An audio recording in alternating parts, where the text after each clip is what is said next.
I want you to imagine your favorite kind of bread. What's it look like? What do you think of when you think of bread? There are many different kinds. Some can be flat, some can have seeds in it like this one. Some can have holes in it like this one. Bread can be dark, it can be light, it can be made with different kinds of grain. What kind of bread do you like best? Baking your own bread is easier than you think. I'll show you how. Come on, let's cook. Always ask an adult helper to cook with you. First, we gather all the equipment and ingredients we need. Oven mitts, a baking sheet, 1 packet of dry yeast, 3 tablespoons of sugar, 1½ cups of warm water, 6 tablespoons of butter, 3 softened for now to make the dough, and 3 melted for later when we're ready to put our bread into the oven. 4 cups of all-purpose flour, plus a little extra for kneading in case our bread is sticky, and 1 teaspoon of vegetable oil. Mix the yeast and sugar in the water. Yeast is what helps make bread rise. And when you add yeast and sugar together, your water will start to foam up.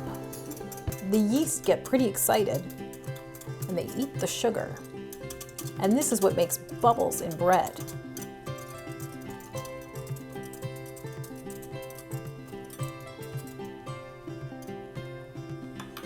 In a big bowl, add your flour and your soft butter and your salt.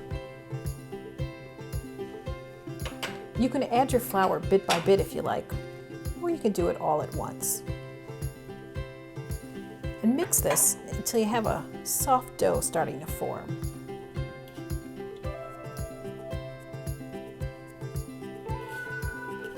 We're going to make a little well in the center, and we're going to pour in our sugar and yeast mixture. This is the fun part. It's also the kind of messy part, but I think that's what makes it so fun. You can use your hands if you want, but if you don't, you can use your whisk to start to get everything all combined together. Don't worry, eventually you're going to use your hands.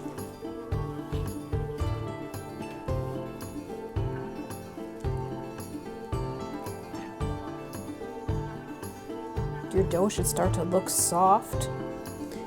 It should start to be a little bit sticky. And what you want to do is make sure you don't have any bits that aren't incorporated. So that means we need to mix it all together so we don't see chunks of butter or any kind of dry flour. So it's okay to use your hands.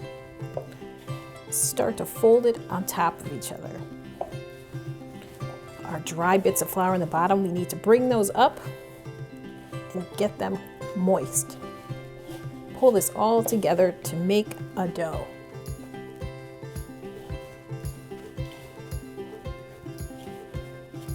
You can start to press it together. Use the large part of your hand to press down into the bowl.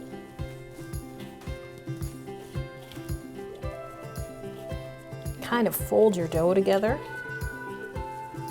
so it starts to look like a smooth ball, so it doesn't have these raggedy ends.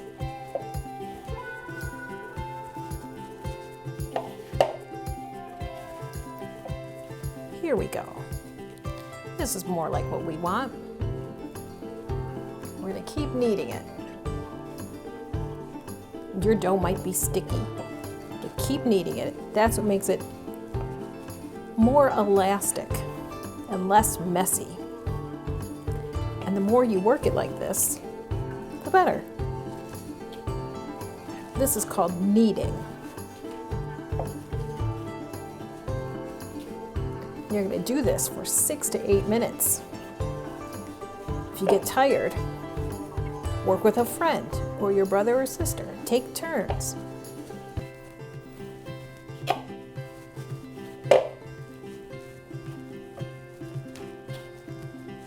Continue lifting it up, folding it over, patting it down, kneading your dough. And once you've done that for 6 to 8 minutes, we're going to move this dough into a fresh bowl. But first, we're going to put some oil on the inside of the bowl so your dough doesn't stick. So we've oiled our bowl and we're going to let this dough hang out for about an hour. It'll get much bigger. That's called rising. We're back after an hour and you can see our dough has gotten much bigger. Now we're ready to make this into 4 smaller loaves. So we want to take it out of the bowl and use a little bit of flour to dust a clean surface so your dough doesn't stick. You can use your hands, you could use a knife, but this is called a bench scraper, and we're going to use it to make 4 pieces as equal as we can.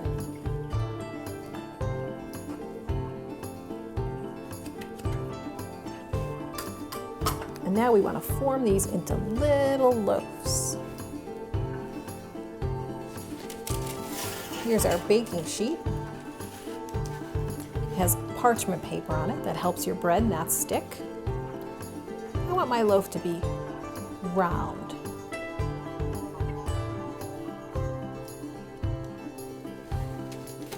I think maybe 2 will fit on this sheet because these are going to get puffed up and even bigger.